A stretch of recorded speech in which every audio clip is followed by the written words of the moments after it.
Esperando um pouquinho para quem vai chegando agora. Boa noite, muito boa noite. Olá, olá Cecília. Vamos esperar um pouquinho para a gente trocar essas ideias sobre essa campanha tão importante que é o Setembro Amarelo. Uma campanha que vem aí com muita polêmica, né? Necessária, mas polêmica, que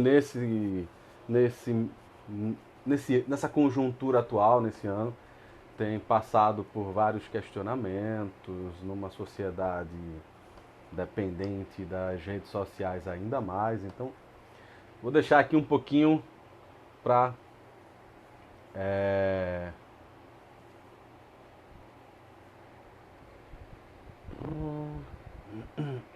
peraí. Deixa eu só me organizar, viu, gente? Já coloquei o título, mas eu tô acompanhando aqui o compartilhamento do Instagram, né? Para ele disponibilizar de fato para as pessoas esse vídeo, né? Informar para o pessoal que tá rolando, tá online.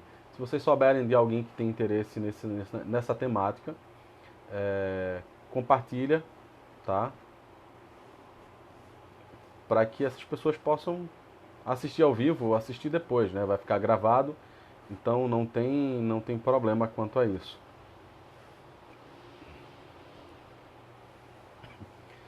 Então, vamos lá. Não pretendo ser longo, sabe?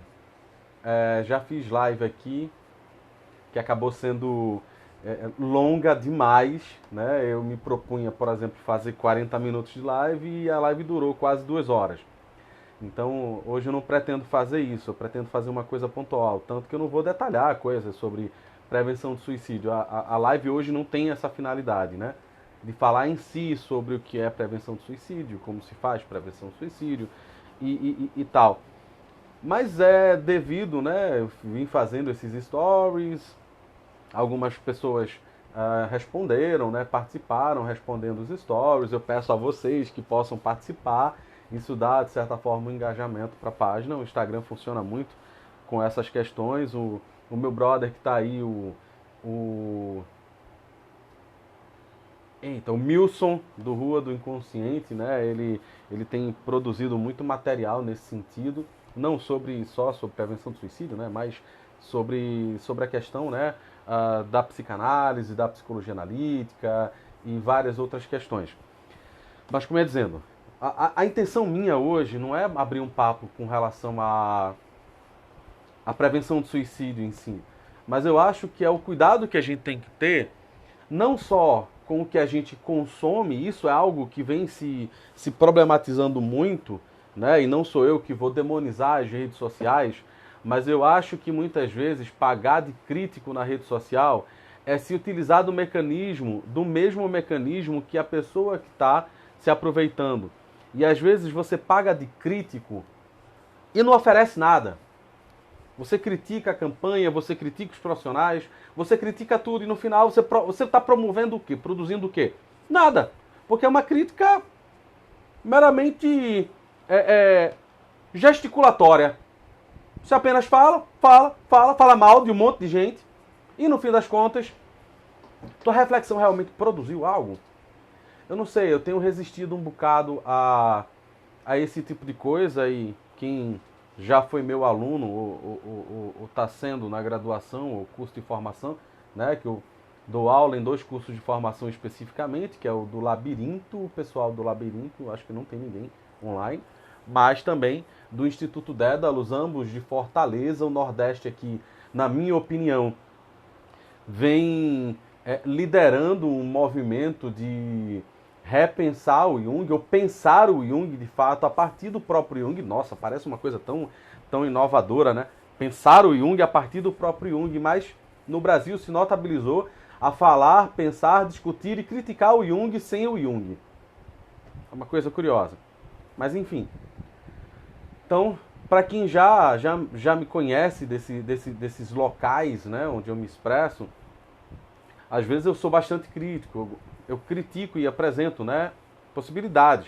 Então, estava fazendo isso ontem com minha turma de técnica de exame psicológico, onde a gente está estudando, né, testes psicológicos, a história dos testes, como funcionam os testes, como se produzem os testes, né, inclusive com a decisão do Supremo, que na minha opinião foi uma decisão bastante equivocada, mas que merece aí um questionamento da inércia da própria comunidade psicológica no Brasil, né, que não vem promovendo discussões sérias de peso, produzindo material, artigo, né, problematizando isso no âmbito científico para construir aí reflexões que possam, né, demover essa situação criada pela decisão do STF no início do ano. Para quem não sabe, né, o STF sim, deu uma causa favorável à liberação, né, da questão dos testes. É uma questão que é bem problemática, mas, enfim. A gente estava discutindo muito isso ontem e, obviamente, eu teci muitas críticas, né, avaliei muito historicamente e tentei criticar também o papel da própria comunidade de profissionais de psicologia que produzem material sobre isso, né, e que comem aí poeira, né, diante de outras áreas, porque às vezes ou conversam só entre si ou não conversam nada. E assim, como eu ia dizendo, eu vinha pensando muito, eu desacelerei um bocado, né, a produção de material na internet.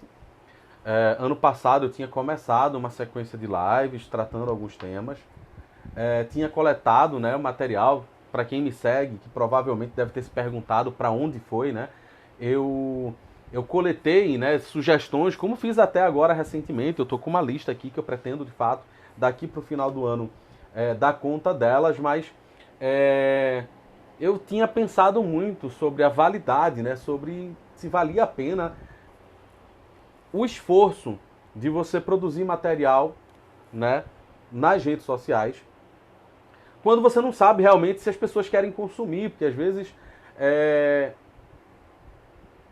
as pessoas não participam, as pessoas não questionam, as pessoas às vezes só compartilham, as pessoas não pensam, né, no geral, e isso acaba deixando você um pouco pensativo, sabe? A rede social é uma ferramenta muito boa, que tem o seu lado, né, negativo também, e vários estudos existem apontando essa questão. O documentário da Netflix, Dilema da Rede, é um documentário emblemático, porque fala daquilo sobre o qual a própria Netflix subsiste, né? Mas enfim, mas aí eu, vendo algumas questões, lendo alguns posts que me eram mandados, eu pensei, pô, vale a pena pensar sobre isso, vale a pena conversar sobre isso. Fiquem à vontade para perguntar alguma coisa, tá? Para jogar alguma questão. Tô vendo que tá chegando uma galerinha boa. Eu espero que essa galera, quem puder, né, fique. Quem puder assistir depois, assista. Se achar que alguém vale a pena, vale. Mas eu acho que falar sobre Setembro Amarelo agora tem se tornado urgente. E aí o que é? Alguém deve pensar, pô, mas Anderson, todo mundo tem falado sobre Setembro Amarelo, né? Todo mundo. E eu acho que esse é o problema. Todo mundo. Ah, mas vamos deixar agora o Setembro Amarelo só para especialistas? Não. Mas eu acho que a gente precisa começar a qualificar a conversa e chamar essa galera para refletir junto. Primeiro, eu acho que um primeiro ponto, né, de várias coisas que já colocaram, e até teve uma colega docente que pediu para eu comentar, né, sobre as críticas que são feitas ao Setembro Amarelo. Com essas questões que eu vou trazer aqui, eu espero que isso possa ajudar. Primeiro, Setembro Amarelo, né, ele é proposto em 2015, para quem não sabe, é proposto em 2015 pelo CVV, né, o Centro de Valorização da Vida, pela Associação Brasileira de Psiquiatria, né, e pelo Conselho Federal de Medicina. Muita gente já aproveitou. Eu vou desconstruir o Setembro Amarelo, porque o Setembro Amarelo não presta, eu tenho que propor agora o amarelo. Porque o Setembro Amarelo não presta e eu tenho que propor o amarelo agora, né, embasado no Emicida. Porque o Setembro Amarelo tem lá o CFM, e o CFM está em conluio com a destruição do Sistema Único de Saúde, e por isso o Setembro Amarelo não presta. E eu já paro cá e penso, o Setembro Amarelo foi proposto apenas pelo CFM?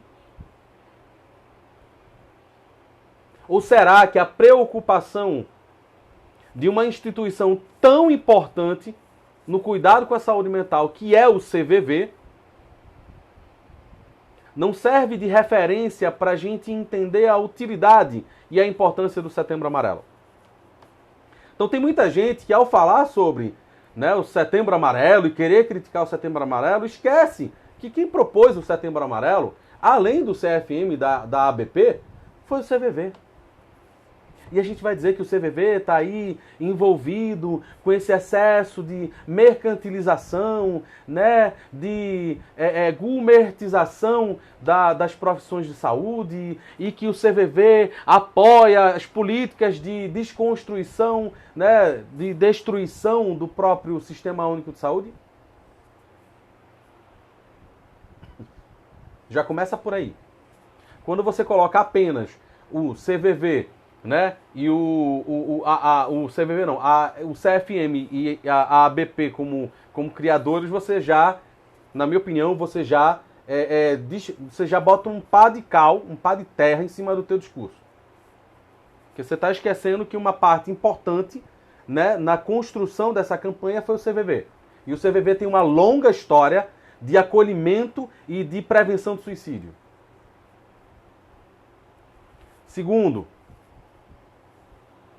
tem muita gente criticando, mas no Setembro Amarelo eu tenho que falar mais do sistema de saúde, eu tenho que falar mais de política pública, eu tenho que falar mais de não sei o quê, não tenho que estimular a divulgação de trabalho individual, de gente que se aproveita da campanha para vender aí os seus serviços. Que é uma crítica que tem surgido agora, né? Quando a gente tenta pensar aí uma saúde mental crítica, né, uma posição crítica diante das questões da saúde mental, e que cai numa outra coisa que o próprio Bruno Soalheiro, né, ele fez um post sobre isso. Quem foi que disse que defender um acolhimento individual, defender como profissional liberal que eu sou, psicólogo autônomo, eu não trabalho para ninguém, eu tenho minha clínica particular. Quem foi que disse que defender ou que fazer uso da campanha no meu perfil profissional significa desvalorizar o Sistema Único de Saúde? E quem foi que disse que para tratar como algo importante, relevante para ontem, que é o Sistema Único de Saúde, se preocupar com ele, com a manutenção, com a qualificação e com a ampliação de serviços, eu preciso desvalorizar a iniciativa privada? É uma dicotomia que gera uma conta que não fecha. Eu posso muito bem, como faço, como profissional de saúde, defender o SUS. Eu sou independente. Ninguém paga as minhas contas. Não é o Estado que paga as minhas contas. Eu tenho que ralar todos os dias. Depois de ter passado 5 anos na faculdade, eu tenho que fazer quase 2 anos de especialização, ou pelo menos 6, porque às vezes uma especialização só não é suficiente. E aí, para me qualificar como profissional, para trabalhar na clínica, né, às vezes é importante eu fazer outras especializações. E, se for do meu interesse fazer um mestrado, porque para ser clínico eu não preciso ter mestrado, tá? Mestrado é uma qualificação para quem tem interesse em seguir a carreira acadêmica.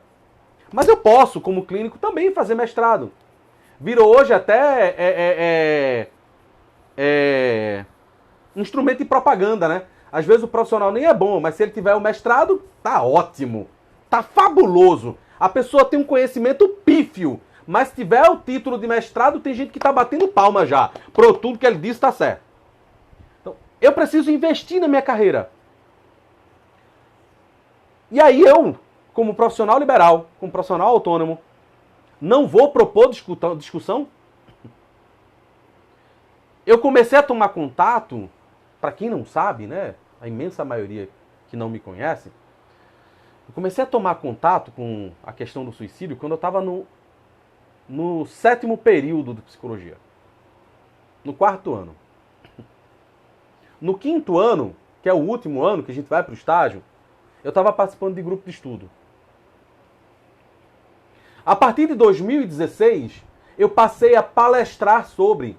A minha primeira palestra como profissional da psicologia, representando a psicologia, foi falando sobre a importância do estudo, da compreensão da dimensão religiosa na prevenção do suicídio.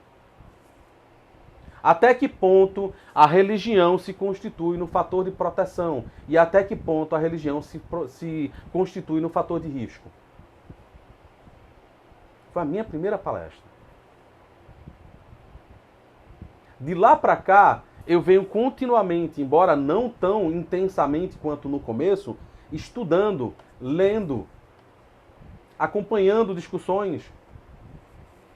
Em 2019, quando concluí a minha especialização em psicologia, né, junguiana, com foco na clínica, o meu artigo produzido foi tentando pensar a questão do suicídio na clínica junguiana.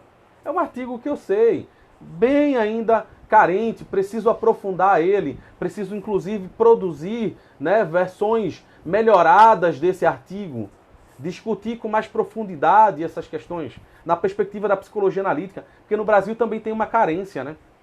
Tem uma carência enorme de produções no campo. A gente tem no máximo aí um artigo e um capítulo de uma dissertação de mestrado. Se tem material agora sendo produzido, ainda não foi publicado e eu ainda não tive contato. Não posso dizer que não existe, mas pelo menos, né, eu não tive contato. Já pesquisei e não localizei. E aí eu volto para a questão. Então eu, como profissional liberal, não posso falar sobre prevenção do suicídio no Setembro Amarelo? Porque alguém pode fazer bico e querer me acusar de fazer marketagem?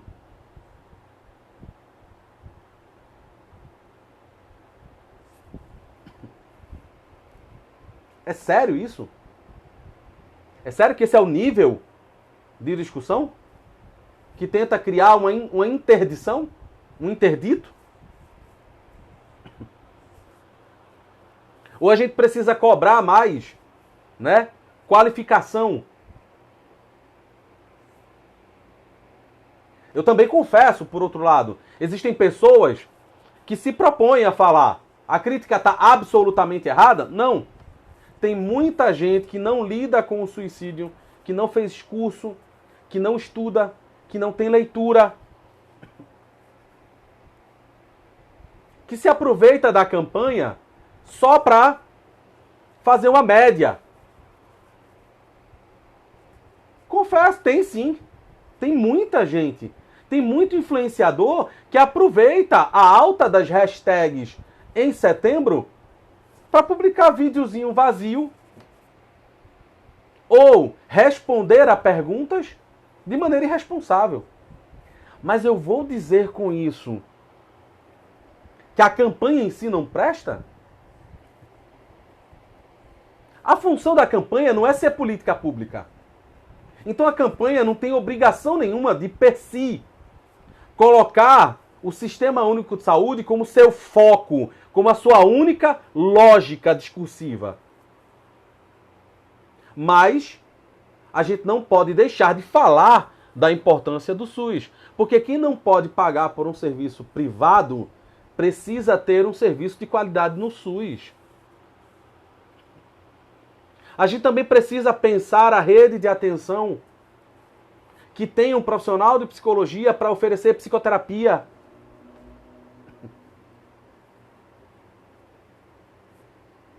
Tem.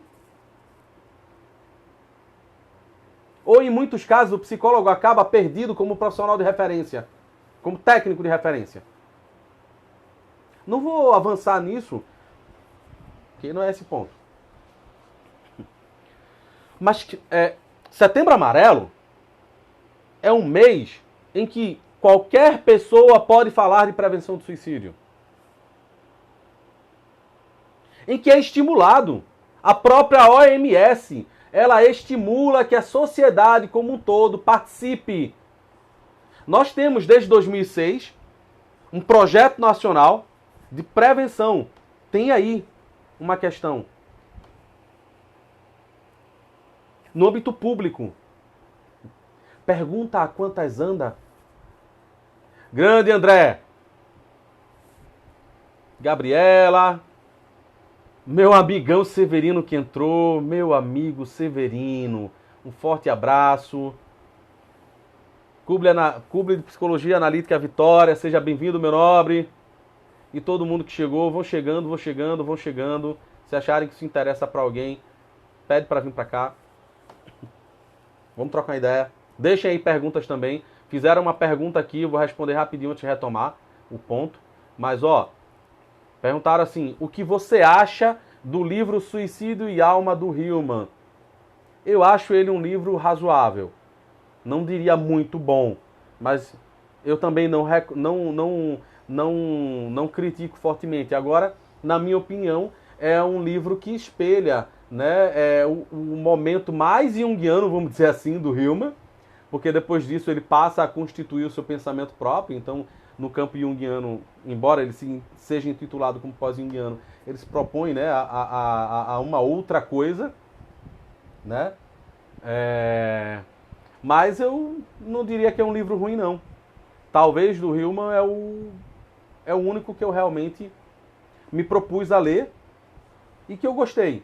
Mas, sobre a questão do suicídio, na minha opinião, né, se a gente pensar assim, na perspectiva do pensamento do Jung, a gente não tem ainda material aí que dê conta.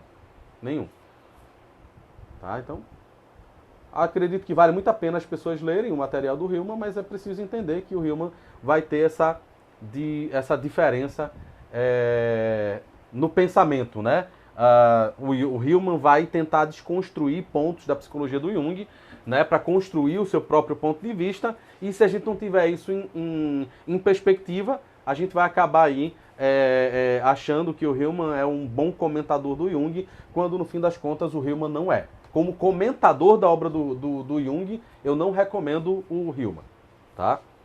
Agora, dentro aí, no desenvolvimento da comunidade junguiana, eu acredito que se você pensa aí, história da psicologia analítica, você precisa ler Hillman para poder entender como a coisa vai se organizando. O meu colega, meu amigo Ramon, do Minha Querida Insônia, ele coloca o que também é perigoso, né? Qualquer um falar sobre suicídio. É perigoso, no sentido de que se a pessoa não tem um senso de responsabilidade sobre o que fala, se a pessoa está apenas preocupada com likes, né, essa pessoa não vai dar conta dos seus próprios preconceitos. Essa pessoa não vai, ela não vai perceber o momento em que ela está falando bobagem. Então, assim, a OMS estimula que toda a sociedade se envolva nas campanhas de prevenção do suicídio, no esclarecimento, na divulgação de informação de qualidade. Agora, a gente precisa começar a entender que as pessoas que lidam com isso, que pesquisam isso, que estudam isso, devem ser as pessoas a escutar, a receber atenção, a serem procuradas. Quem tem que estar dando entrevista nas redes sociais, nos programas de TV, na minha opinião, tá, gente? A não ser que essa pessoa tenha um notório conhecimento, não é o influenciador digital, não é o cantor, é o profissional de saúde mental. Psicólogo, enfermeiro, psiquiatra. Eu incluiria, embora não seja reconhecido como um profissional da saúde mental no sentido estrito, né, regulamentado, mas também é reconhecido, né, pela sociedade, o psicanalista. Para que essas pessoas tenham fala. Agora, são todos esses profissionais? Não, porque você vai ter muita gente que fala sem ter conhecimento. Já teve caso de gente que foi falar, fez palestra, fez live, e quando uma pessoa em desespero, porque estava ali vivenciando uma ideação suicida, no momento de angústia, procurou essa pessoa não podia atender, porque ela não estudava, ela nunca tinha atendido, mas ela falava sobre isso.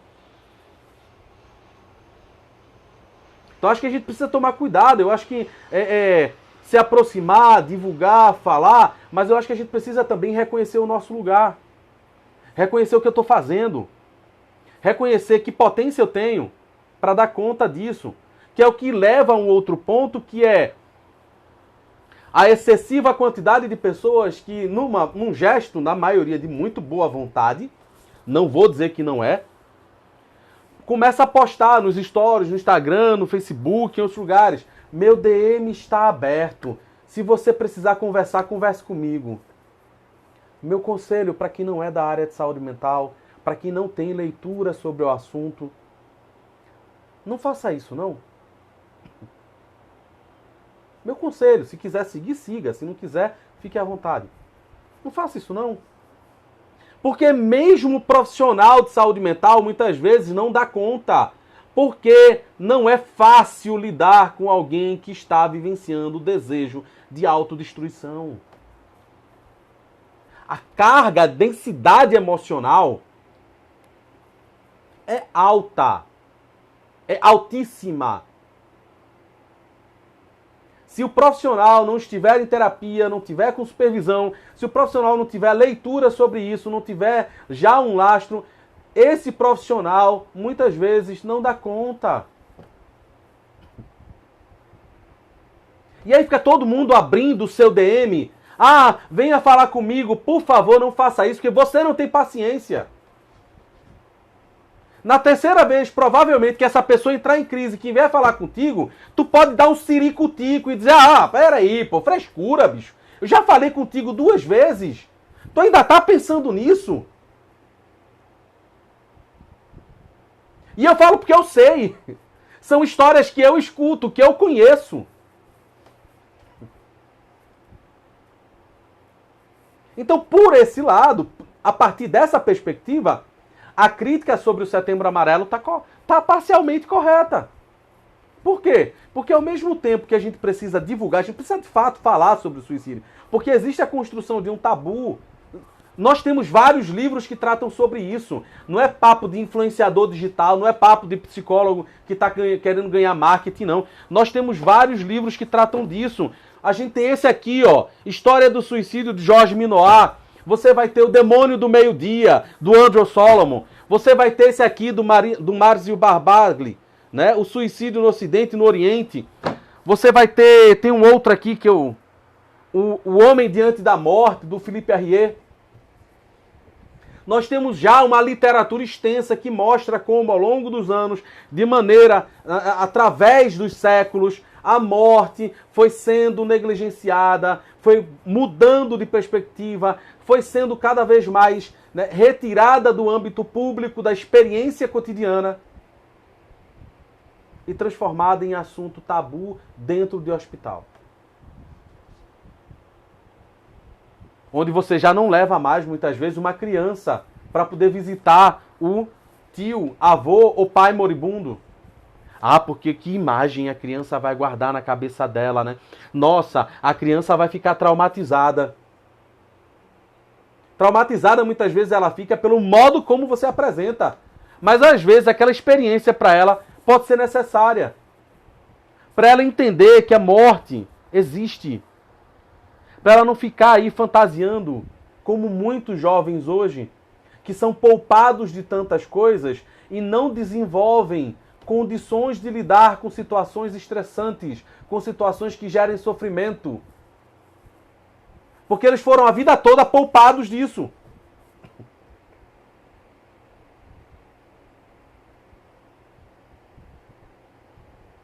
Então, ó, Setembro Amarelo é uma obra exclusiva da demoníaca ABP e CFM? Não. Uma instituição de respeito nacional e internacional, que é o CVV, encabeça essa necessidade de falar sobre prevenção do suicídio. CVV, que não deve nada a ninguém. Setembro Amarelo é política pública? Não. Então a gente não vai negar o valor do SUS, mas ninguém é obrigado a estar... Porque, olha, por que eu estou dizendo ninguém é obrigado? Porque a galera acha que você tem que estar o tempo todo repetindo o mesmo discurso deles.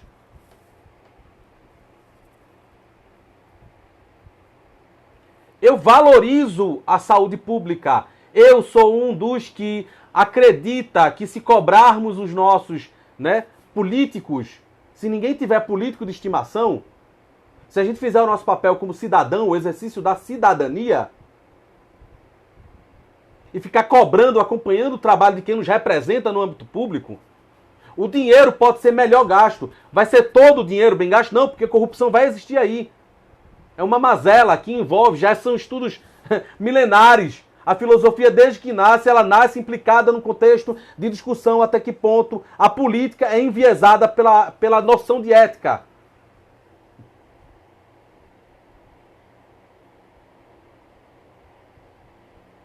Então todo mundo deseja um sistema único de saúde? Desejo. Eu desejo. Isso não vai impactar em nada, porque eu sei que o sistema único de saúde, de certa forma, não dá conta de todo mundo. E vai continuar existindo o serviço privado e o serviço público. Um serviço público de qualidade não vai fazer sumir a oferta de serviço privado.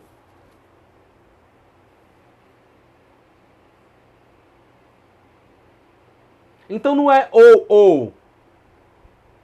Não é ou SUS ou serviço privado. É entender que isso aqui não é maniqueísmo. Só que isso também vem de uma discussão sadia, não de uma imposição de visão de mundo. Eu preciso convocar essas pessoas a se conscientizarem, mas não jogar na cara delas como se fosse uma imposição. Setembro Amarelo é só marketing? Cara, se eu dissesse que é só marketing, eu estaria desrespeitando a mim e a uma quantidade absurda de profissionais sérios que se aproveitam da campanha do Setembro Amarelo para falar, para prevenir, para conscientizar sobre os cuidados em saúde mental. Se eu, enquanto profissional autônomo, entrar nesse papinho de que Setembro Amarelo é só marketing, eu vou estar me desrespeitando como profissional. E eu acredito que as pessoas precisam pensar melhor sobre isso. Existem quem aproveite isso. Cara, existe em todo lugar. Em todo lugar você tem pessoas que se aproveitam, mas não é porque você tem vinho falsificado que você não vai ter vinho original.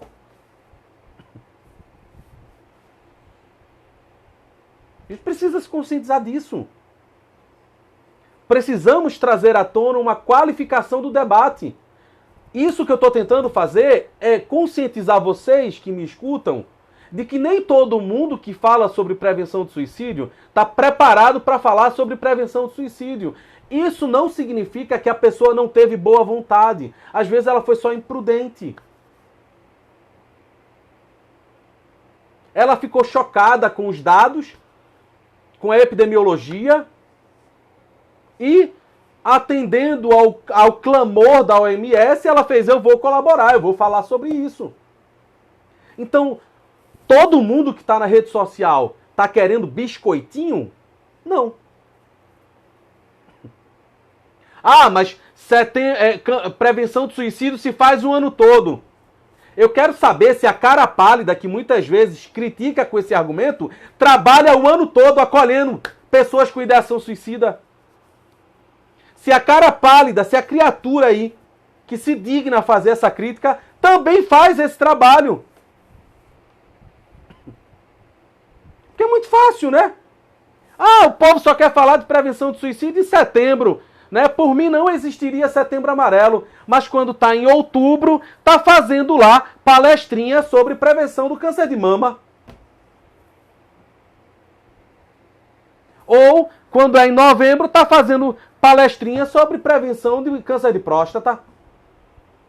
Mas em janeiro, quando a gente tem a campanha Janeiro Branco, que também se dedica a conscientizar as pessoas sobre o cuidado de saúde mental, e em setembro essas pessoas acham um absurdo ter uma campanha, né, que fala de uma cor, que centraliza numa cor, mas nos outros meses, né, onde você tem campanha contra o abuso, né, a violência sexual, contra o preconceito ou a intolerância religiosa, contra tabagismo, HIV, né, campanhas que tendem a conscientizar as pessoas sobre os meios de prevenção, de cuidado com a saúde, as pessoas estão lá aproveitando aquele período para falar.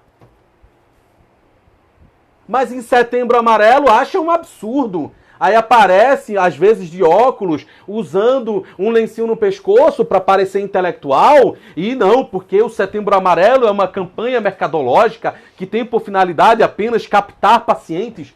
Ah, vá, peraí. Para de generalizações.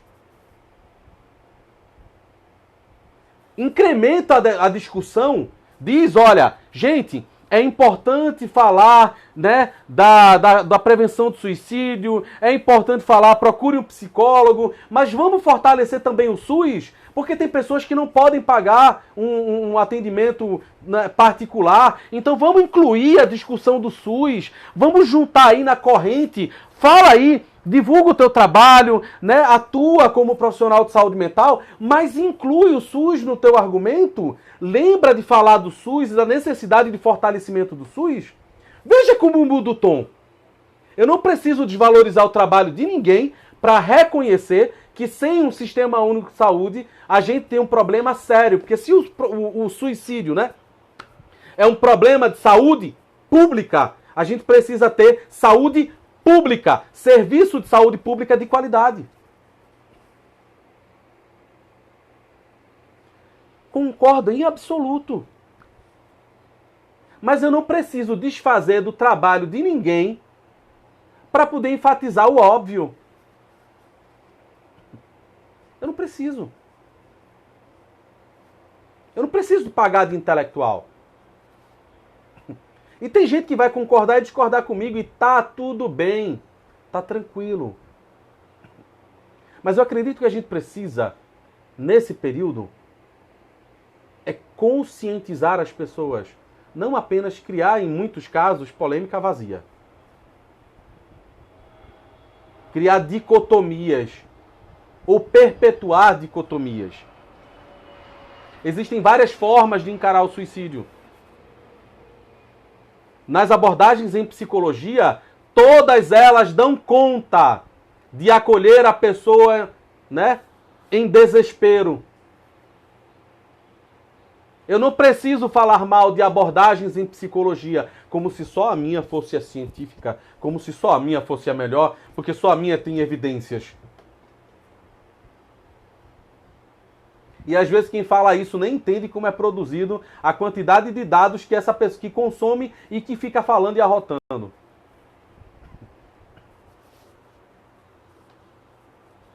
Então, ó, já tratei aqui de 4 pontos que me foram perguntados e com os quais eu vim acompanhando, né? O que é o Setembro Amarelo, que é uma campanha que visa a prevenção do suicídio. Como começou, que envolve o CVV. E se você não conhece o CVV, por favor, vai conhecer. Vai conhecer? E se puder, seja voluntário, tá? Seja voluntário. Eu ainda pretendo em breve também ter um período em que eu possa oferecer e participar lá do trabalho do CVV.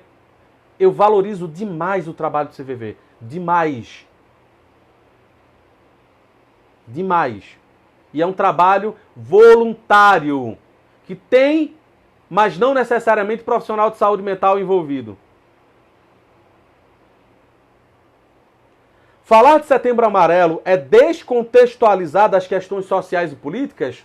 Gente, alguém que estuda psicologia, realmente, alguém que estuda psicologia, vai entender com muita facilidade que o sujeito que eu atendo na clínica particular é um sujeito social.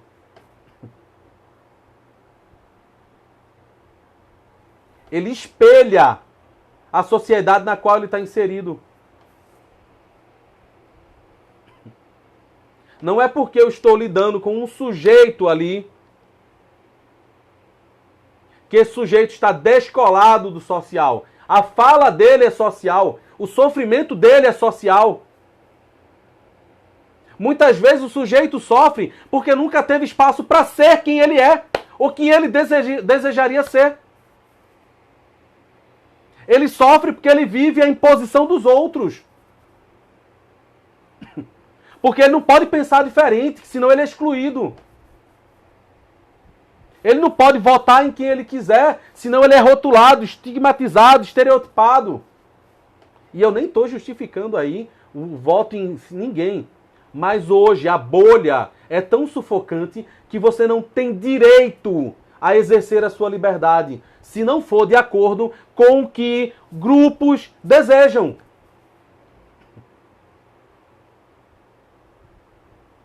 Durante muito tempo, falar sobre a dimensão religiosa na psicologia foi um problema. Porque o profissional da psicologia era confundido com um profitente religioso. Ninguém entendia que a disciplina, a psicologia da religião, é tão antiga quanto a psicologia enquanto ciência. Mas você, se topar aí pela internet, vai ver alguém que, se resolver fazer post ou falar abertamente numa live, né, que a religião é importante, que a psicologia precisa estudar o fenômeno religioso e a importância desse fenômeno religioso para a sociedade, esse profissional vai ser acusado de estar ferindo a laicidade da psicologia. E normalmente quem fala, cospe essa coisa de laicidade, nem entende de laicidade. Só repete um discurso pronto.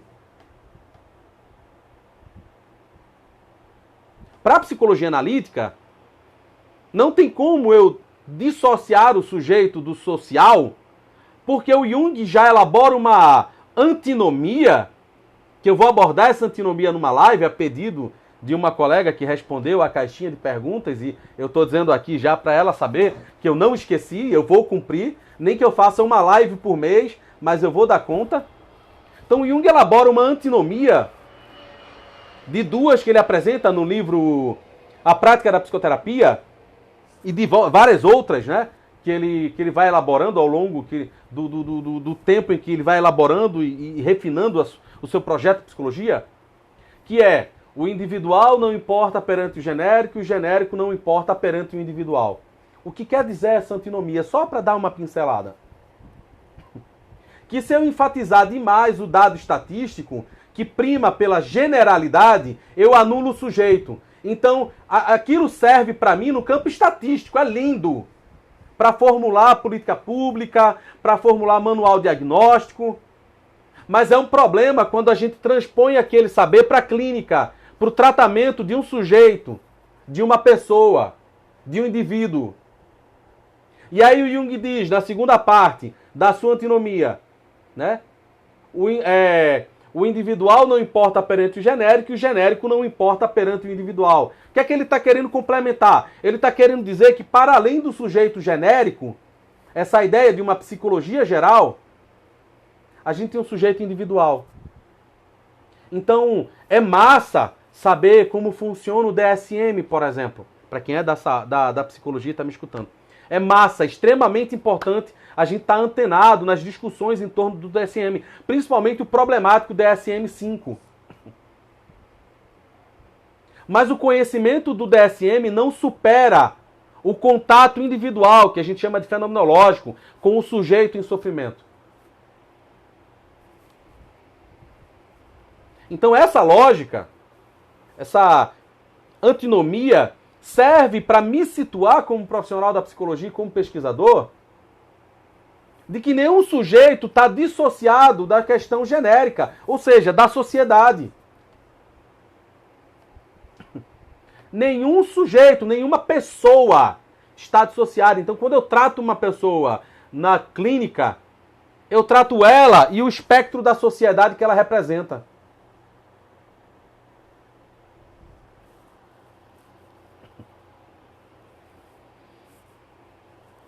Prevenção do suicídio tá...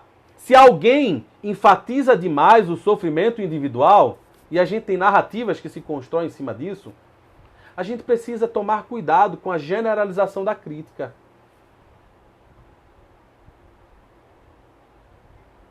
Porque senão você vai incluir pessoas que não cometem esse erro. Um cuidado que se precisa em tudo. Muitas vezes não é o que se fala, é como se fala. E como profissional da psicologia, utilizando as redes sociais, eu também tenho que ter esse cuidado. Eu também preciso me preocupar com isso. Ofertar informação de qualidade. Eu não preciso fazer troça de ninguém para conscientizar. Eu não preciso diminuir e menosprezar o trabalho de ninguém. Fazer chacota. Tudo bem que tem situações em que às vezes é bem difícil a gente fazer isso. Mas não dá para negar. Se quer fazer uma comunicação séria, não estou pagando aqui de santinho para ninguém não também, tá? Porque uma primeira coisa que eu aprendi com o Jung é que eu preciso dar conta da minha equação pessoal para poder lidar com a dos outros. Porque senão eu vou estar projetando minha realidade e hoje todo mundo faz isso. Todo mundo quer dizer para você como você tem que agir a partir da realidade dela ou dele. E aí você não pode falar de uma coisa porque essa pessoa não quer que você fale. Mas ela não apresenta um argumento. E ela nem respeita a sua necessidade de refletir sobre a necessidade de não falar sobre. Então ela acha que só porque já te ofereceu informação, você já tem que obedecer a essa imposição social. É proibido falar. É proibido pensar. Você tem que falar isso, desse jeito, com esse pronome.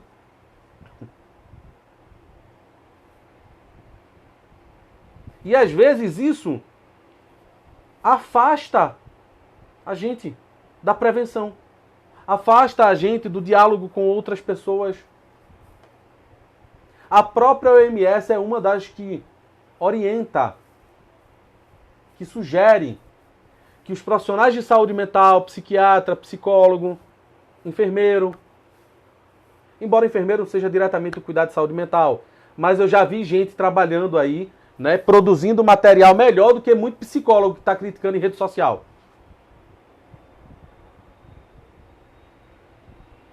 A OMS sugere que nós possamos dialogar com os líderes religiosos.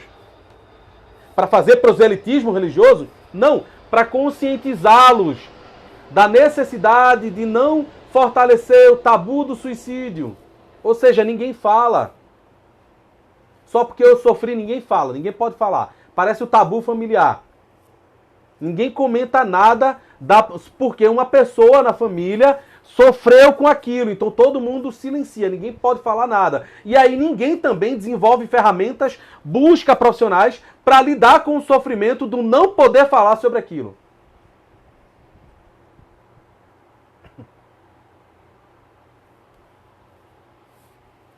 Então, a partir de tudo isso que eu estou falando, dá para vocês perceberem que é possível utilizar as redes sociais com responsabilidade? É possível fazer uma crítica que não cai num vazio de negativar as experiências de todo mundo e achar que apenas a minha crítica demolidora é suficiente? Que a gente precisa, ao mesmo tempo que a gente limpa o campo, a gente precisa semear. Até porque crítica, no seu sentido etimológico, não significa censura, ou seja, não é imposição, não é controle da fala dos outros. Deu uma pausa aqui para mim, eu não sei se pausou para vocês o vídeo, mas vamos lá. Então, ó, para não me alongar além do que eu queria, né? Eu pensei que eu ia falar só meia hora, só para vocês verem, tá? Me perdoem aí quem acaba viciado pelas redes sociais, pelo Twitter, não consegue ler, né, textos com mais de 500 caracteres ou não consegue assistir vídeo sem ser no modo acelerado. Perdão aí, viu? Porque o Instagram não permite isso. Então, se você quer participar, você precisa, de fato, ter paciência e suportar, né, um vídeo mais longo. Mas eu espero que até aqui eu possa estar oferecendo alguma reflexão crítica de verdade, mas não no sentido de meramente censurar o comportamento alheio, mas também de poder ofertar uma reflexão, uma avaliação qualitativa, porque o juízo de valor cabe a cada um de vocês, cada um assuma a responsabilidade para decidir se a reflexão está correta ou não. Não cabe a mim, como um profissional de saúde que se propõe a apresentar reflexões, querer impor o meu ponto de vista como verdadeiro. Cabe a vocês o exercício crítico. É responsabilidade de vocês. Meu papel como educador é esse. Eu não chego para ninguém e digo, olha, isso aqui é errado, não faça. Não, eu apresento como é, apresento as possibilidades. E aí você que assuma a sua responsabilidade, assuma a sua potência.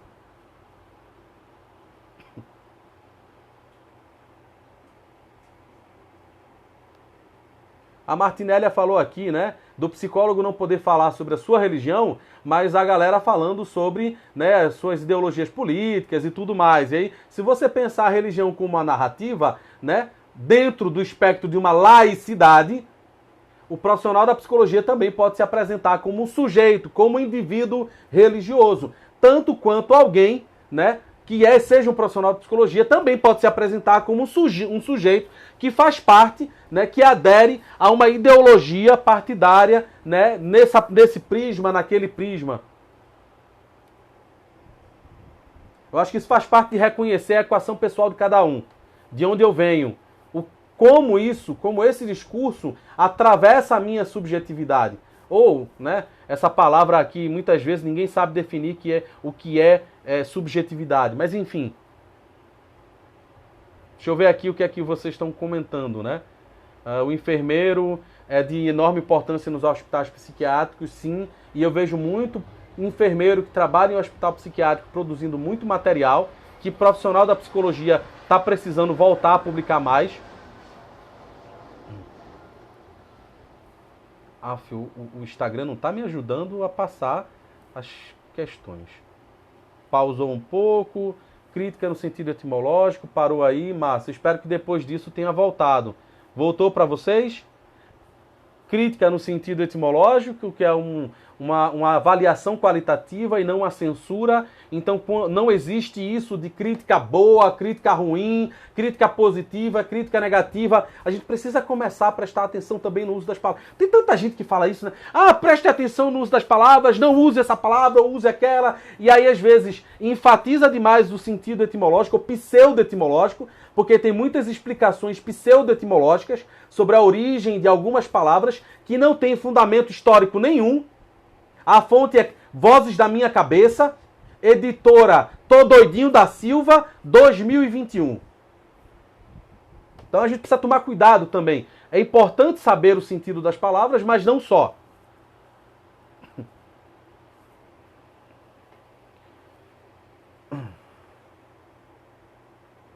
Obrigado, André. Na psicanálise tem muito essa questão, né? A posição de Freud acerca da religião, ao mesmo tempo que é problemática em um certo sentido, também é muito incompreendida. Da mesma forma que várias outras opiniões, o trabalho do Jung acerca da religião, por exemplo, é absurdamente incompreendido. Tem gente que não tem a mínima ideia. Eu consultei um dia desses um manual de psiquiatria, que eu não lembro agora, acho que é da década de 70, 80, que é ridículo o modo como esse manual apresenta o trabalho do Jung. Assim, é absurdo. É realmente infantil no modo mais grosseiro, porque é preguiçoso. A pessoa não se deu sei lá, estou inventando aqui uma palavra nova, né, um neologismo. A pessoa não se deu ao trabalho de ler nada sobre o Jung, do Jung, ou, né, de alguém que fale realmente sobre ele, mas leu apenas aquela crítica vazia que se perpetua na lenda freudocêntrica. Como diria lá o Ellenberger na década de 80, quando publica o seu maravilhoso trabalho A Descoberta do Inconsciente, que não tem tradução para o português, infelizmente. Mas então, voltando. Qual é a minha intenção aqui? A minha intenção aqui é, de fato, reafirmar. Setembro Amarelo é importante? É. Tão importante quanto o Outubro Rosa, quanto o Novembro Azul ou quanto qualquer outra campanha que se pense, que se elabore, que se organize e que tenha a finalidade de conscientizar a população para o cuidado em saúde, no sentido mais lato possível, mais amplo. Que a origem do Setembro Amarelo é em 2015, ou seja, eu acompanho o Setembro Amarelo desde que ele surgiu. E lamento que existem muitas pessoas da área da psicologia que poderiam contribuir mais se parassem de bancar apenas os críticos e realmente se propusessem a produzir, a refletir, a contribuir para a prevenção do suicídio e não apenas para a desconstrução de iniciativas, mesmo que individuais, não apenas coletivas. E mesmo que não seja uma iniciativa pública, mas que essa iniciativa individual pode acabar redundando num projeto de lei, numa política pública, porque vai engajar a sociedade, vai conscientizar a sociedade e vai levar essa sociedade a cobrar do poder público. Então, Setembro Amarelo tem essa finalidade. Cuidado. Cuidado. Se tem gente que usa mal, isso não é um problema da campanha. A campanha não tem a finalidade de promover a medicalização da sociedade. Eu sou um dos que combatem o excesso da medicalização. Eu vou dizer que não precisamos de medicalização? Vá lá, peraí. Peraí. Não censurar a medicalização não significa compactuar com o excesso de patologização da vida cotidiana. Vamos deixar isso bem separado. A psicologia analítica, na minha opinião, é pioneira, porque o Jung, sendo psiquiatra, ele inicia sua vida profissional discutindo a saúde mental, porque ele atende pessoas com esquizofrenia. Então Jung dá o pontapé para essa discussão. Campanha Setembro Amarelo é descontextualizada das questões sociais só se for algumas pessoas, principalmente, né, influenciadores digitais, que não são profissionais de saúde. Porque qualquer pessoa que estude profundamente a ciência psicológica, e eu estou falando aí, de fato, dos psicólogos, das psicólogas, sabe que não tem sujeito individual que não tenha em si a ressonância do coletivo. Não tem ninguém. Somos sujeitos gregários. A gente depende do social para se desenvolver. Como é que a gente lida com o despreparo nas redes sociais? Que foi o último ponto que eu tinha pensado para discutir isso. São 6 pontos. Como é que a gente lida com o despreparo? Se preparando, se informando, pesquisando. Existe aí uma quantidade absurda de livros, de artigos, de vídeos na internet. Leia o máximo possível. Procure a maior variedade possível de autores. Se você é da psicologia, não fique apenas com o autor da sua abordagem.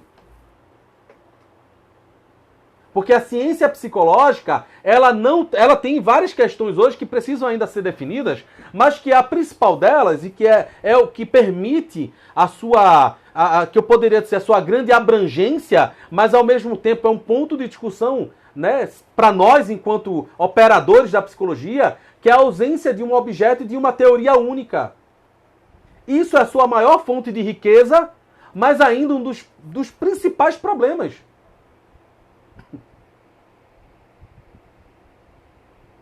Então, TCC, olha, vou falar isso aqui para quem é leigo, tá? Para quem for da área também. TCC é importante? É, mas não é mais importante que a psicanálise, não é mais importante que a Gestalt, não é mais importante que a psicologia analítica, não é mais importante do que a fenomenológica, em suas várias vertentes também. Não é mais importante que a ACP. Psicologia baseada em evidência não é abordagem psicológica.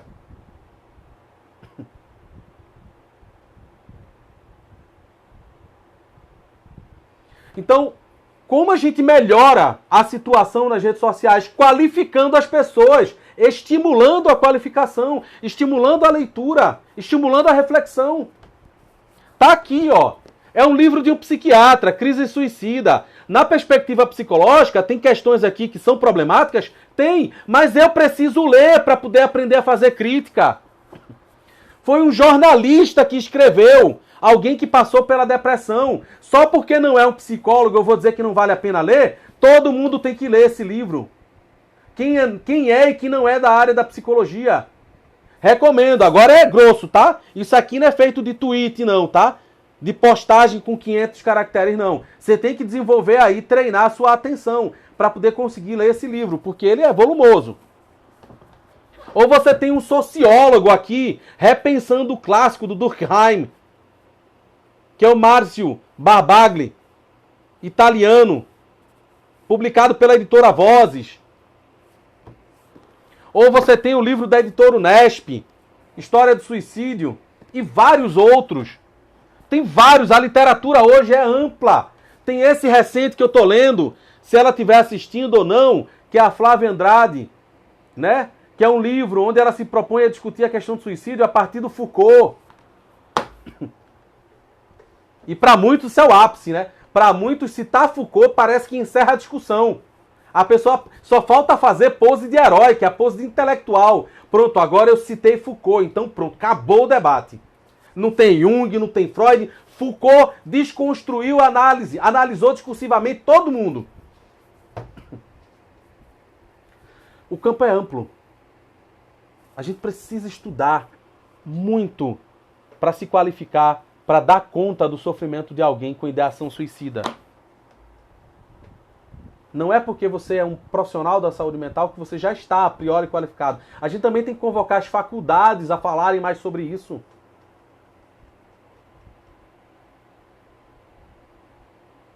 A falarem, promoverem, não apenas em setembro. Promoverem diálogos, cafés filosóficos, café psicológico, qualquer coisa, disciplina. Põe uma disciplina eletiva que trate de psicologia contemporânea e que inclua o debate acerca do suicídio sem ser enviesado, um debate plural, um debate crítico, verdadeiramente crítico. Não aquele pseudo-crítico, porque a crítica no final é apenas para impor o meu ponto de vista. Mas é aquele que aprende de fato a discutir com a pluralidade.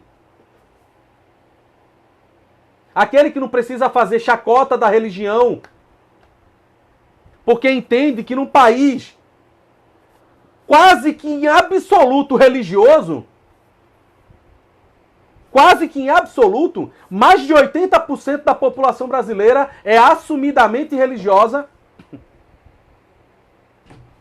E desses 80%, dos 20 que sobram, se tiver 21 que ainda está vinculado às questões religiosas e espirituais, e se tiver, porque o dado do censo ainda é muito problemático nesse sentido, mas se tiver 1% da população que é de fato agnóstico ou ateia, também deve se entender como se impacta, como é que é ser ateu numa sociedade religiosa.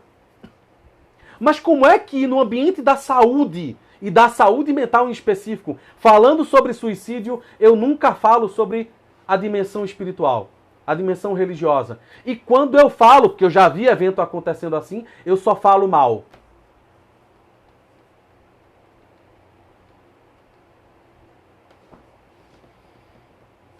Enfim, falar de prevenção ao suicídio, como vocês podem ver, demanda tempo. Eu estou desde 2014 envolvido com leituras acerca da temática. Eu não me coloco como especialista na temática. Mesmo que eu tivesse publicado vários artigos, eu teria cuidado ao me colocar como especialista, embora, claro, é uma referência acadêmica, né? Você se torna autoridade, mas isso é muito delicado. Exija que, de fato, você tenha investigado em profundidade, você esteja se atualizando o tempo todo. Então, vamos lidar melhor com isso nas redes sociais? Vamos divulgar quem se propõe a fazer um debate sério. Não apenas uma crítica que eu queria, porque muitas vezes eu critico o tiozinho do Zap Zap, porque ele compartilha uma informação só porque essa informação bate com o que ele pensa, mas tem muito profissional acadêmico que faz a mesma coisa. Que só compartilha os autores que batem com o que eles acham que é a realidade, ignorando realidades diversas, ignorando a infinidade de pessoas que pensam diferente.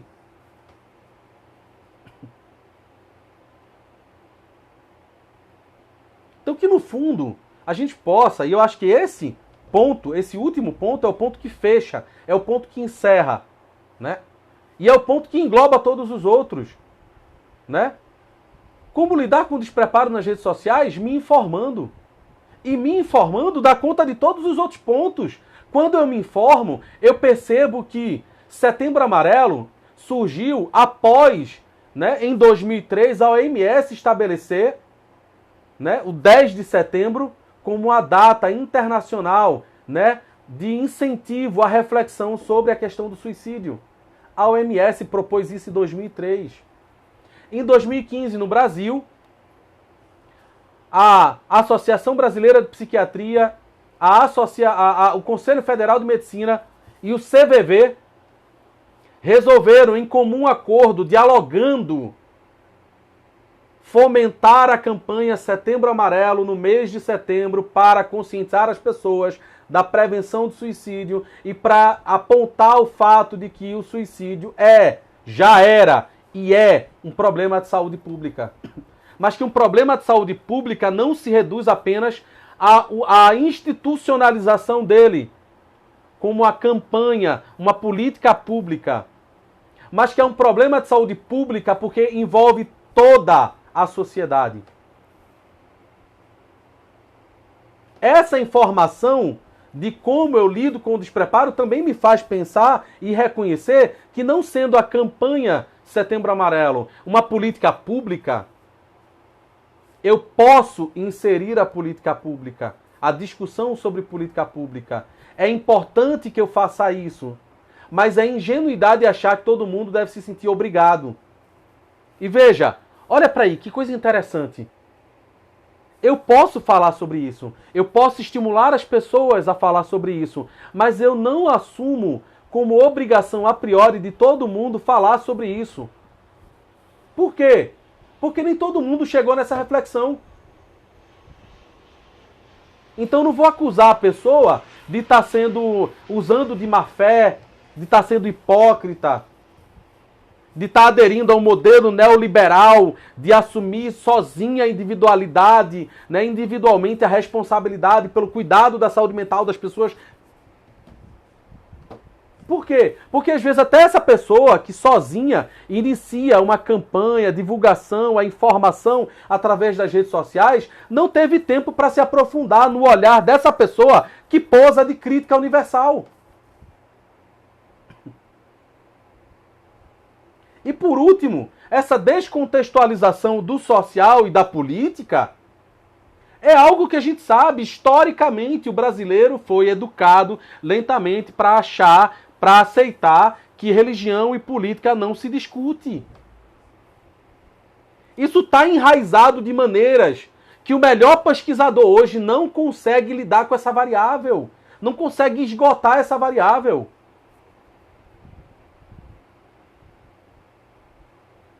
Então a gente tem muita coisa para discutir, sem eu precisar praticamente estar dando tapa na cara de ninguém.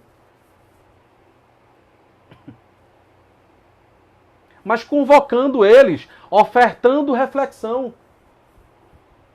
Sem chamar de ninguém de oportunista, ninguém de profissional antiético. Eu, por exemplo, eu tenho esse cuidado. E não é porque não é por nada, não. É porque eu tive a oportunidade de estudar isso desde a graduação, de ler sobre isso. É óbvio que muitas vezes me dá raiva o momento que eu vejo a galera disseminando informação equivocada, falando bobagem na rede social. É óbvio que, como indivíduo, como cidadão, às vezes me dá raiva. Mas no momento que eu preciso informar, eu não vou informar movido pela raiva, na força do ódio. Porque não tem conscientização na força do ódio. Ou eu utilizo de uma argumentação para deixar o outro livre para entender o problema e assumir isso como um problema para ele, de maneira crítica e consciente, ou eu preciso tomar cuidado com essa tentativa de enfiar verdades goela abaixo do outro. Então, enfim, gente, extrapolando já realmente o tempo que eu queria para falar sobre esse tema, respeito todo mundo que se propõe de maneira séria a comentar sobre isso, estimulo que todo mundo possa falar sim, alerto para que as pessoas que não são da área não fiquem convidando ninguém para desabafar. Veja, não publicar na rede social, porque hoje é um problema, né? A gente está numa sociedade performática. Para muita gente, você só é engajado se posta na rede social. O que é um problema, né? A gente caiu aí no panóptico de Orwell, né? E a gente tá pagando aí de crítico quem fica aí com Big Brother. Mas tem muita gente que acha que a revolução social só se faz na rede social. Porque se você não posta contra fulano de tal ou contra tal situação, é porque você é um alienado. E aí a gente cai numa obrigação de estar postando, de estar dependente da bolha da rede social para que as pessoas olhem pra gente como crítico. Se eu quiser opinar na rede social, eu opino. Se eu não quiser, eu não opino. E eu não vou deixar de ser crítico por causa disso. Eu não vou deixar de ser alguém que pensa o problema por causa disso. Então a melhor forma de lidar com o despreparo nas redes sociais é lidar com a necessidade de não obrigar todo mundo a ter que estar postando na rede social. Você posta se quiser, você comenta se quiser. Mas tome cuidado. Se você não está preparado para lidar como profissional de saúde com essa questão, acolha se alguém te procurar espontaneamente. Mas oriente. Fulano, vê. Cara, difícil. Cara, eu não imagino, eu não tenho ideia. Não cai aí na esparrela de achar assim, nossa, eu entendo o que você está passando. Não, você não entende. Então não caia na esparrela de dizer assim, não, mande mensagem para mim que eu te escuto. Faz o seguinte, aproveita a tua rede social, já que tu acha que tem que estar postando tudo, tem que estar acompanhando tudo na rede social, aproveita a tua rede social e faz assim, gente, se você estiver passando por isso, procura um profissional especializado. Procura quem tem condições. Ah, mas psicólogo é coisa de doido. Senta aqui. Aí, o cidadão, a cidadã que tem informação, pode dizer, o meu DM está aberto. Deixa eu te esclarecer uma coisinha. A psicologia lida com saúde mental. Saúde mental todo mundo tem. Todo mundo sofre do desequilíbrio. Todo mundo sofre quando a coisa não anda bem. Então bora parar de reproduzir esse discurso alienado de que psicólogo é coisa de doido. Porque tem muito doido que tá melhor do que tu. Porque tá procurando cuidado. Tá se cuidando. Reconheceu suas limitações. Então a pessoa, ela pode aproveitar a campanha Setembro Amarelo para estimular as pessoas à procura de um profissional especializado. A procurar o cuidado com a própria saúde mental. Então se vocês querem ofertar essa reflexão, ofertem isso. É uma possibilidade. Porque é real.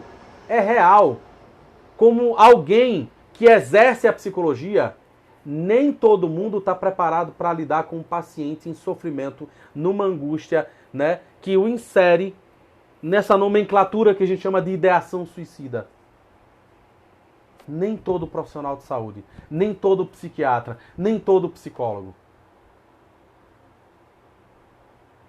Enfim, espero que tenha ajudado alguém, né? Aqui especificamente eu não vim para falar, né, com foco numa reflexão sobre a psicologia analítica e a questão do suicídio.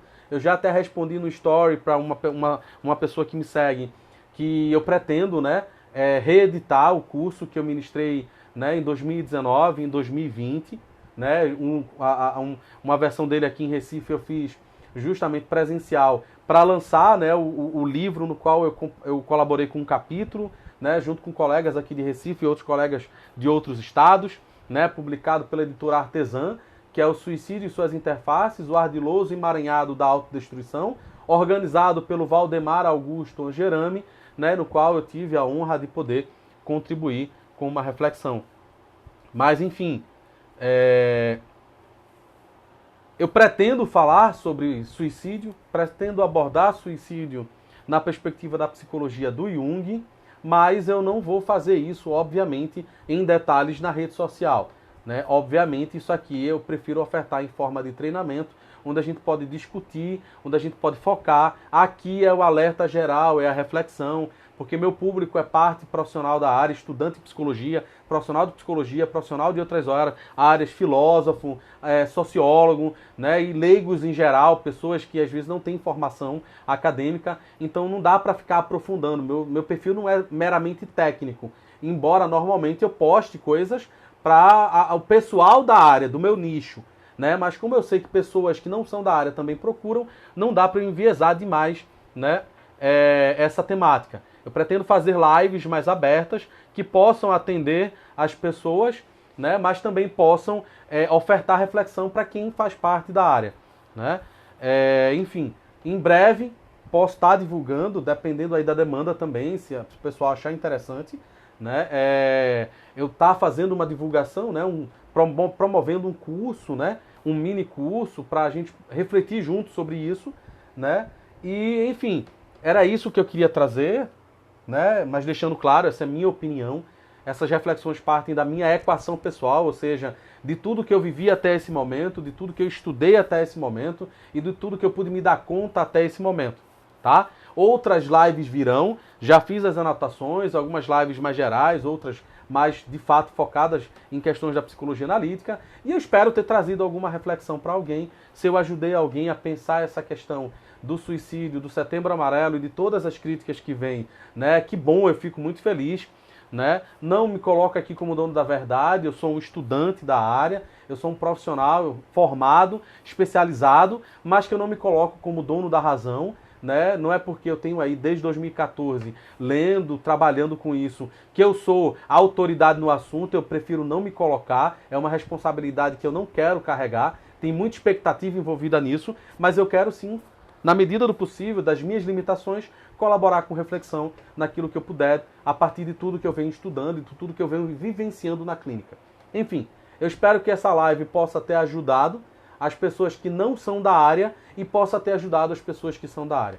Se você acha que alguém pode se servir disso, né? Seja aqui no Instagram, e eu vou estar colocando essa live no YouTube também, então compartilha, né? E se você quiser criticar, pode criticar, fique à vontade, não vou fazer biquinho. Se você for agressivo, mal educado, eu apenas vou excluir o seu comentário, para mim não tem isso, né? Eu aceito crítica, contanto que essa crítica não me desrespeite enquanto sujeito, que eu não pretendo desrespeitar ninguém, né? E enfim, só respondendo uma última pergunta aqui, né? Café sinergético psi. Mas Anderson, tu não acha que é justamente por causa desse estereótipo, né, de psicólogo, acho que qual estereótipo? O psicólogo só cuida de doido? Não entendi. Comenta aí rapidinho, qual é o estereótipo que tu está se referindo? Para eu poder entender, né, o que tu está querendo mencionar. Vou te dar aí mais uns segundos aí. Comenta, por favor. Amplia isso. Qual o estereótipo? Porque eu já falei tanta coisa aqui agora, né? O fluxo de ideias está enorme. Você está falando que o estereótipo de que o psicólogo cuida de doido, né? Enfim, ó, cara, não acredito, não tenho visto muita crítica em cima desse ponto. Vou deixar salva, Carolina, pode deixar, fica tranquila, vai estar salva aqui e depois eu passo pro YouTube, no meu canal no YouTube, tá? Anderson Santiago Psicólogo. Se alguém quiser me seguir, é claro que eu vou dizer para vocês que se eu quero ofertar alguma reflexão de qualidade, se vocês podem me ajudar com isso, me sigam aqui no Instagram e no YouTube. Se não quiser seguir também, obrigado, valeu pela atenção, mas eu acho que esse estereótipo, ele não é necessariamente o fundamento para essa crítica que eu tenho visto, né? é mais para ausência do engajamento de pessoas do que qualquer outra coisa. Mas enfim, eu espero que essa reflexão toda, que já ultrapassa 1 hora, possa ser útil para alguém. Se você não tiver paciência, como eu sei que tem gente hoje que está tão, né, tão acelerado que não consegue assistir uma live que não seja pelo YouTube, porque consegue acelerar o vídeo, né? Se você não consegue assistir, gastar 1h20 do seu tempo para escutar o que eu estou tentando aqui apresentar, vai para o YouTube depois e assiste acelerado, tá bom? Mas assim, tá aí aberto, eu posso dizer nesse ponto agora, eu assumo isso. Meu DM tá aberto, ou seja, esse aspecto das mensagens, né, que vocês podem me mandar, tá aberto. Se você souber de alguma questão sobre isso, pode compartilhar comigo. Se tiver alguma dúvida e eu puder ajudar, pode mandar mensagem. E se souber de alguém que pode fazer uso dessa live, compartilha com essas pessoas. Enfim, obrigado, pessoal, e a gente se vê durante esses períodos agora, né, com as próximas lives que eu vou estar apresentando. Vou tentar montar um esqueminha, tá, um post para sinalizar para vocês as próximas lives e as datas delas, tá? Mas não vai ser agora, mas vou estar tentando fazer isso até semana que vem, no mais tardar outra, né, dando conta aqui das minhas questões. Mas enfim, espero de fato ter ajudado quem não é da área da psicologia e quem é da área da psicologia. E qualquer dúvida sobre questões aí envolvendo a formação da psicologia que tenha surgido, que tenha sobrado, manda uma mensagem que aí a gente vai conversando em off, tá bom? E segue aí as postagens e os stories, que eu vou estar sempre postando alguma coisa, tá sempre trazendo alguma reflexão, né, que possa tentar ajudar alguém. Obrigado, gente. Obrigado mesmo a todo mundo que participou até aqui, a quem veio, olhou, escutou um pouquinho e foi embora, ou a quem de fato maratonou comigo, escutando aqui, né, durante 1 hora e quase 1h25, tá? Então, fiquem bem, bom restinho de quarta, boa semana, e a gente se vê nessa rede social, compartilhando ideias, reflexões e aquilo que a gente mais gosta, que é dica de livro. Eu sempre compartilho aqui. Então fica atento que vai vir muita dica de livro também aí, boa para quem da área da psicologia ou para quem deseja ter conhecimento em geral, porque essa biblioteca aqui não é enfeite, tá? Essa biblioteca aqui não é de enfeite, isso aqui não é fundo falso do Instagram não, tá? Que nem tem em outras redes sociais. Eu me esforço de fato em tentar aprender para compartilhar alguma coisa de útil para as pessoas. Enfim, abração, fiquem bem e a gente se vê na próxima. Tchauzinho.